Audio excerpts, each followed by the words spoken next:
SSC 2024 finance ও banking যারা পরীক্ষা দিবা তোমাদের জন্য প্রথম অধ্যায় থেকে বাছাইকৃত এমসিকিউ গুলা রাখা হয়েছে। অবশ্যই তোমরা এমসিকিউ 30টার মধ্যে 30টা বোর্ড পরীক্ষাতে কমন পাওয়ার জন্য আমার ধারাবাহিক ভিডিওগুলা তোমাকে দেখে যেতে হবে, কেননা আমরা প্রত্যেকটা সংক্ষিপ্ত সিলেবাস অনুযায়ী কি করতেছি এমসিকিউ এর সাজেশন দিচ্ছি। তো চলো আমরা আজকে ভিডিওতে যেগুলো এমসিকিউ তোমাদের গুরুত্বপূর্ণ সেগুলা শিখবো। তো দেখো, 1 নাম্বার, পণ্য বাজারে প্রতিযোগিতার সৃষ্টি হয় কেন? ব্যবসা বাণিজ্যের কার্যপরিধি বৃদ্ধি পাওয়ায়। এরপর 2 নাম্বারটা দেখো, কিভাবে উৎপাদন ও বিক্রয় খরচ ন্যূনতম রাখা সম্ভব? অর্থের সদ্ব্যবহার করে। এরপরে দেখো, যেগুলো আমরা ধাগায় রাখছি সেগুলো পড়বো। ব্যবসায়ের মূল চালিকা শক্তি কোনটি? অর্থায়ন হলো ব্যবসায়ের মূল চালিকা শক্তি। এরপরে দেখো, এই যে এটা তহবিল সংগ্রহ ও ব্যবহার সংক্রান্ত প্রক্রিয়াকে কি বলে? অর্থায়ন বলে। এরপরে দেখো, নিচের কোনটি পারিবারিক আয়ের অন্যতম উৎস? আত্ম উদ্যোগ হলো পারিবারিক আয়ের অন্যতম উৎস। এরপর দেখো, বাসার জন্য নতুন টেলিভিশন ক্রয়ের অর্থায়ন উপযুক্ত উৎস কোনটি? দীর্ঘমেয়াদী ঋণ। এরপরে আমরা দেখি, এগুলো অত্যন্ত গুরুত্বপূর্ণ। দেখো, নিচের কোনটি মুনাফা অর্জনকারী প্রতিষ্ঠান? মুদির দোকান হলো মুনাফা অর্জনকারী প্রতিষ্ঠান। দীর্ঘমেয়াদে অর্থ ঋণ করলে ঋণ পরিশোধের ঝুঁকি কিরূপ হয়? কম হয়। ঠিক আছে, দীর্ঘমেয়াদী ঋণের কম হয়। এরপর দেখো, শেয়ার বাজারে শেয়ারের মূল্য বৃদ্ধি সহায়তা করে নিচের কোনটি? মুনাফার হার সহায়তা করে।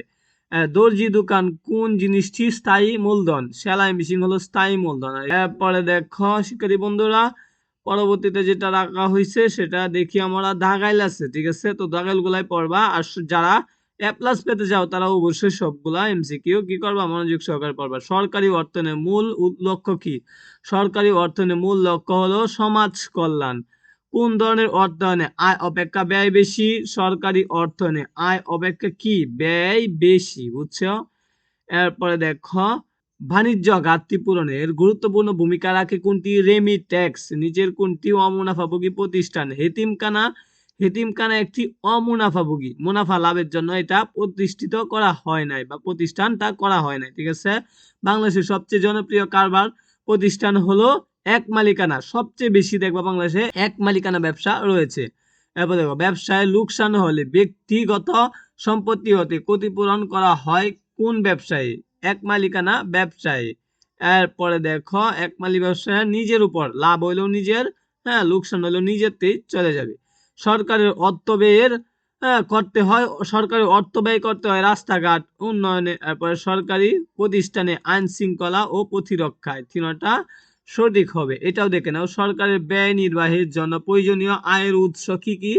আয়কর থেকে সরকার আয় করে থাকে, আমদানি শুল্ক থেকে সরকার আয় করে থাকে। মনে করো চায়না থেকে কোনো পণ্য আনছো, ইলেকট্রনিক পণ্যগুলো আনার ক্ষেত্রে কি করো? ট্যাক্স দেও। ঠিক আছে, এটাই হলো সরকারি আয়ের উৎস। এরপরে দেখো, ট্রেজারি বিল থেকে সরকারে কি করে থাকে? আয় করে থাকে। তিনটা থেকে সরকারের আয়ের উৎস হয়ে থাকে। এরপরে দেখো শিক্ষার্থী বন্ধুরা, তো এইগুলা তোমরা ভালো করে পড়বা যেগুলা পড়াচ্ছি। বাংলাদেশের বেশিরভাগ ক্ষুদ্র প্রতিষ্ঠানের উদ্যোক্তারা সাধারণত কি হিসেবে বিবেচিত? স্বল্প শিক্ষিত হিসেবে বিবেচিত।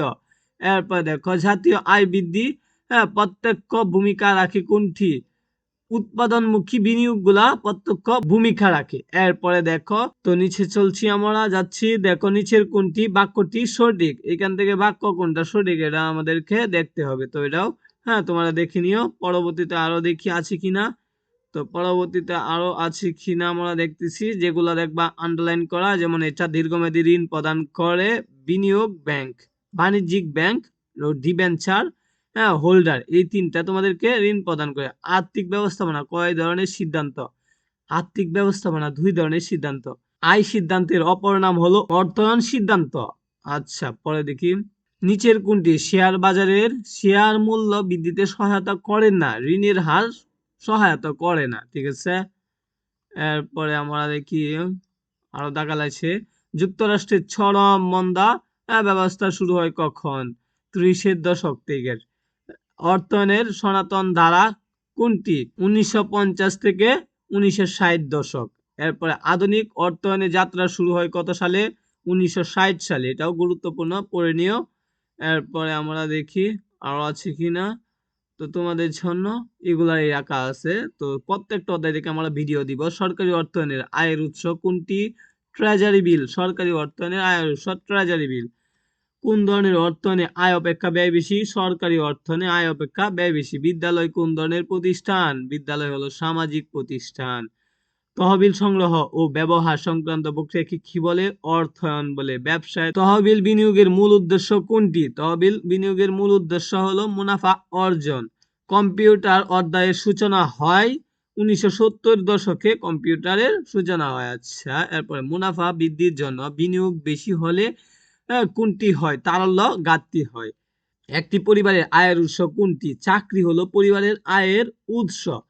বেশি বিনিয়োগ করলে কি হয়? তারল্য ঘাটতি হয়। বেশি বিনিয়োগ করলে দেখবা তারল্য ঘাটতি হয়।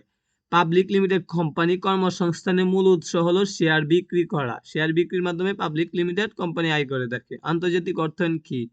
আমদানি ও রপ্তানি বিষয় হলো আন্তর্জাতিক অর্থায়ন।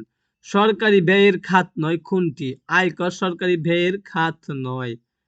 পণ্য বাজারে প্রতিযোগিতা সৃষ্টি হয় কেন? ব্যবসা বাণিজ্যের কার্য পরিধি বৃদ্ধি পাওয়ার জন্য। আমদানি ও রপ্তানি খাত নিয়ে যে অর্থায়ন আলোচনা করা হয় তাকে কি বলে? আন্তর্জাতিক অর্থায়ন বলে। এরপরে দেখো শিক্ষার্থী বন্ধুরা, অর্থায়ন বলতে বোঝায় এই তিনটা সঠিক: তহবিল সংগ্রহ, তহবিল পরিকল্পনা, তহবিল সংক্রান্ত পরিকল্পনা। তিনটা তোমরা গুরুত্ব দিয়ে পড়বা। আচ্ছা, পরবর্তীতে আর কোনো এমসিকিউ রাখা হয় নাই। তো মাত্র বাছাই কিন্তু এখানে 50টার মতো এমসিকিউ হবে আমরা রাখছি। সবগুলা তোমরা মনোযোগ দিয়ে পড়ো। আর যারা পিডিএফ গুলা নিতে চাও আমাদের সাথে হোয়াটসঅ্যাপে যোগাযোগ করতে পারো। সকলকে ধন্যবাদ ভিডিওটি দেখার জন্য। শিক্ষার্থী বন্ধুরা অবশ্যই চ্যানেলটা সাবস্ক্রাইব দিয়ে রাখবা।